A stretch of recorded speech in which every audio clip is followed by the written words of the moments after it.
Okay, people, get your globe if you have one handy. And if you don't, you should buy one. Everyone should have a globe. I had one as a kid and I loved it. I learned every country and many of the cities just out of the sheer fun of it. I would look at an interesting place and then go and look it up in my encyclopedias and learn about it. We need to have a serious conversation about what's happening with our foreign policy right now. And I want to be clear, this isn't about Republicans versus Democrats. This isn't about right versus left. This is about smart versus stupid.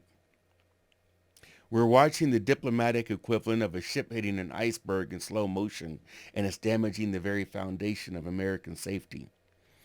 You've seen the news. The toddler president has appointed Governor Jeff Landry of Louisiana, the same governor that made a fiasco of Louisiana State University's football coaching situation.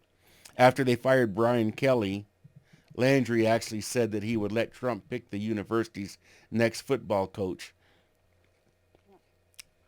So Trump has now appointed Landry as a special envoy to Greenland with the explicit public goal of making that territory part of the United States. This comes right on the heels of that 51st state rhetoric we've been hearing directed at our beloved neighbors in Canada. Now, some of you might chuckle and think, hey, America first, let's expand the Trumpire. But look at the reality. Denmark is not a hostile regime. They're a founding member of NATO. They fought alongside our soldiers in Afghanistan and Iraq. They're one of our closest, most loyal allies. And what's our message to them?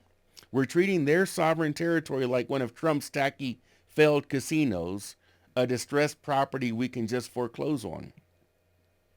The reaction from Copenhagen last week wasn't just annoyed, it was alarmed.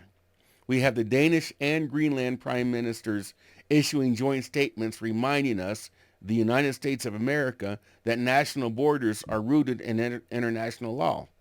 Now, you might say, well, why does Denmark have a prime minister and Greenland have a prime minister? You can sort of think of Greenland as part of Denmark in the way that Puerto Rico is part of the United States, even though it kind of has its own identity, even though there are people, part of the Trumpire who don't even know that and, don't even really understand our relationship with Puerto Rico. But we'll save that for another episode. When your closest allies have to remind you that you can't just annex their land, you haven't just lost the plot, you've lost your mind. So let me pause for a second. I'm curious. Could I get you to say in the comments where you're listening or watching from? I'm genuinely curious. That's my motivation as somebody who travels a lot, and I'm a constant consumer of podcasts and YouTube and things like that. I could be anywhere, and so I just want to know where you're from. So where was I? Here's the smart versus stupid part. Who benefits when the United States alienates its Arctic allies? The president says we need Greenland to counter Russian and Chinese influence. Well, he's right about the threat, but he's dead wrong about the solution. You don't secure the Arctic by threatening the very allies who hold the keys to it. You secure it by locking arms with them. We have a long history going back to their independence of close collaboration with Canada, for example. I remember during the Cold War, when I was a kid, and we talk about the, we had these, there was a cool name for it, I forget what it is right now, but we had these early warning stations in the northern part of Canada that were these joint U.S.-Canadian things. And so Russia, if you're back then the Soviet Union, and you're going to launch missiles to attack the U.S. or Canada, you're going to come across the Arctic. It doesn't make sense to send them. I mean, the flat Earth people probably think so, but if you're a person with common sense and you look at this is why I said get a globe. You'll see that the shortest route from Russia to North America is over the Arctic. But the Danish Defense Intelligence Service just released a report, and you need to read this. I'll put a link to it in the notes here, stating that the U.S. is now using economic power and threats of military force against friends and foes alike. They warn that this behavior is giving countries like China and Russia an opening. So think about that. By bullying Denmark and Canada with this America First blubbering, we're telling the world that Washington is no longer a trusted partner. We're effectively telling Europe, the Caribbean, Latin America, APAC countries, you're on your own, lots of luck. And that's music to the ears of Vladimir Putin and Xi Jinping.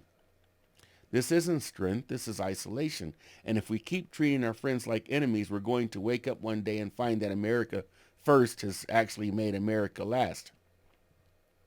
So look, people, if someone tells you that if you don't like one party, then you have to embrace the other, they're a liar. The system being set up to protect and enshrine only two parties that both really do the same thing, borrow BS and blow away the country's future, is a scam. And you ought to be tired of being fleeced by both of these bands of brigands before it's too late. It'll be hard at the beginning, I won't lie, but the system is rigged, and you cannot expect the two parties who rigged it to rectify it without real outside pressure. Outside, I don't mean outside of the country, but I mean outside of the political industrial machine. You know, these parties have set things up to benefit themselves. And it doesn't look like it in public, but they cooperate to keep the status quo what it is, because it benefits not the country, but it benefits these party money funnels that they've set up. And so the Bolshevik Democrats and the MAGA Republicans have created a duopoly and have our country in a stranglehold. We're going to continually crawl through the same crap if we don't break this duopoly and as citizens enforce political and intellectual plurality. They say people get the government they deserve. So if we sit on our asses and accept that our republic is being replaced by a personality cult, we deserve what's coming. I'm Lauren Moss, and this is E Pluribus Unum, out of many one. Thanks for listening. Give us a like and subscribe. What do you think? If I'm right, I appreciate that. Let me know. Give me a like or something. I don't know. But if I'm wrong, tell me in the comments. Tell me. I want to hear from you, and tell me, correct me, if you will. Thanks. E pluribus unum, with Lauren Moss Dunham. With Lauren Moss Dunham. E pluribus unum.